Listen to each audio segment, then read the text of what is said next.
210 degrees, 150 degrees, 210 degrees, yay! Let's look at another one. Cosine theta is 1. That's going to be a special case triangle. I think I'll speed myself up and see if I can copy this one. Probably won't be able to. Clone. Let's see if I can get that down there. This might work. Of course, it didn't work completely. Close enough.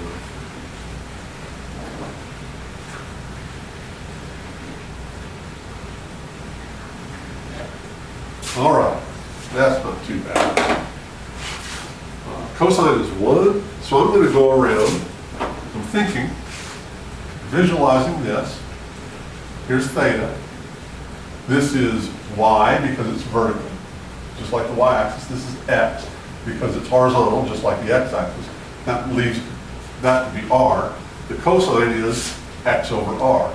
So I'm going to go around the unit circle and look for x over r that equals 1. So here I go. If the initial side is 0, I'm going to use a darker color so it'll be easier to see.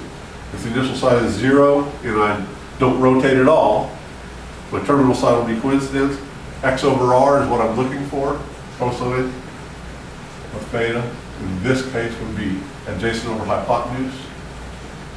So I'm going to go x over r all the way around and see where it equals 1.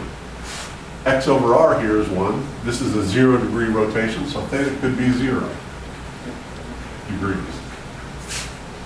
At 90 degrees rotation, x over r will be 0 over 1.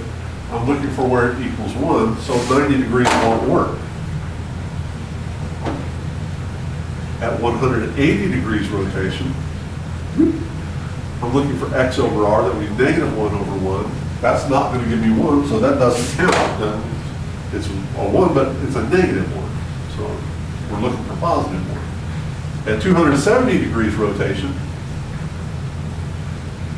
x over r would be 0 over 1, which is not 1. We're looking for where the cosine equals 1. So that won't do any good. And that brings us back to 360 degrees. And we're limited. We're not going to use 360 degrees because of how we're limited in our instructions. It says 0 is included, but we're going to be less than 360 degrees. So we only have one solution to this one. Theta is equal to 0 degrees.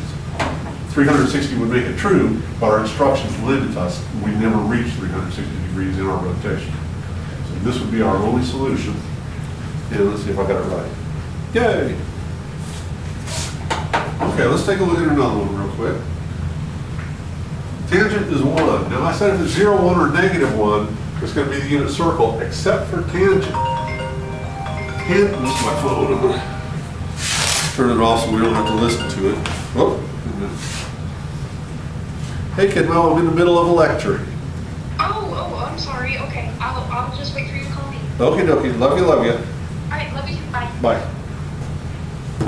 That was my daughter. Here we go. What was I saying? Tangent is, we're going to appeal to a unit circle, not the unit circle for tangent. We're going to appeal to a special case triangle, and the one that involves tangent being 1 would be the 45, 45 right. 1, 1, radical 2 from the other side. We talked about that. And the tangent of 45 degrees will be opposite over adjacent. So we're talking about theta, reference angle, being 45 degrees. Now we want to find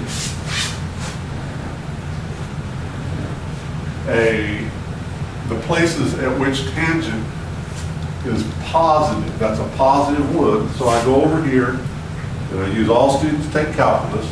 Everything's positive here, so quadrant 1 is a possibility. Only sine is positive here, so it won't be a quadrant 2 angle. Tangent is positive in quadrant 3, so it could be a quadrant 3 angle. Cosine is the only one that's positive in quadrant 4, so tangent can't be positive here. So I'm going to take a 45 degree reference angle, draw it in quadrant 1, and figure out what the angle of rotation is. Well, this angle of rotation would just be 45 degrees. So that's one of our values of theta. our other value of theta would be in quadrant 3, our initial side. We rotate to a reference angle of 45 degrees. That would give me 180 plus 45. That would be a 225 degree rotation. And those are our two angles within our limitation. We're only going to go one trip around. We can go around infinitely, but we're limited by our instructions. So there are the two values that will make the tangent of theta equal to 1. And let's see if I got that right. Yay! And the last one. Let's take a look at it real quick. Hopefully I won't run out of time. This thing only takes for so long that it shuts off. So if it shuts off, I'm sorry. Here we go. If it's 0, 1, or -1, we're going to use the unit circle. So let me see if I can bring down that unit circle again.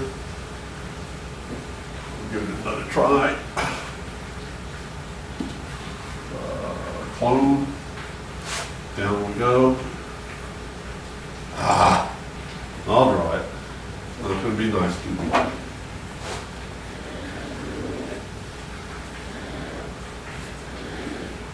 1, 0. That's the coordinates of that point. 0, 1. -1, 0. Coordinates of that point. Over 0, down 1. Coordinates of that point. These are x, y, x, y, x, y, x, y, and r is 1. The radius is 1. And we're visualizing this little triangle. Horizontal, vertical, theta right here. So I'm looking for tangent is equal to 0. The tangent is y over x. So wherever y over x is 0, that's my value of theta from this position. Y over x, 0 degrees. Right here. Y over x is 1. I'm sorry, y over x here is undefined. 1 over 0 is undefined. Y over x here is also 0.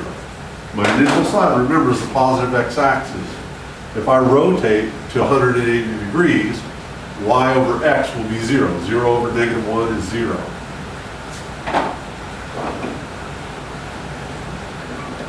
So it could be 180 degrees. And if we check 270, we would find that y over x will be -1. And we can't go back to 360 because we're limited. We will never reach 360. This is the type of thinking we're going to be doing. I'll answer any of your questions in class. You can do this.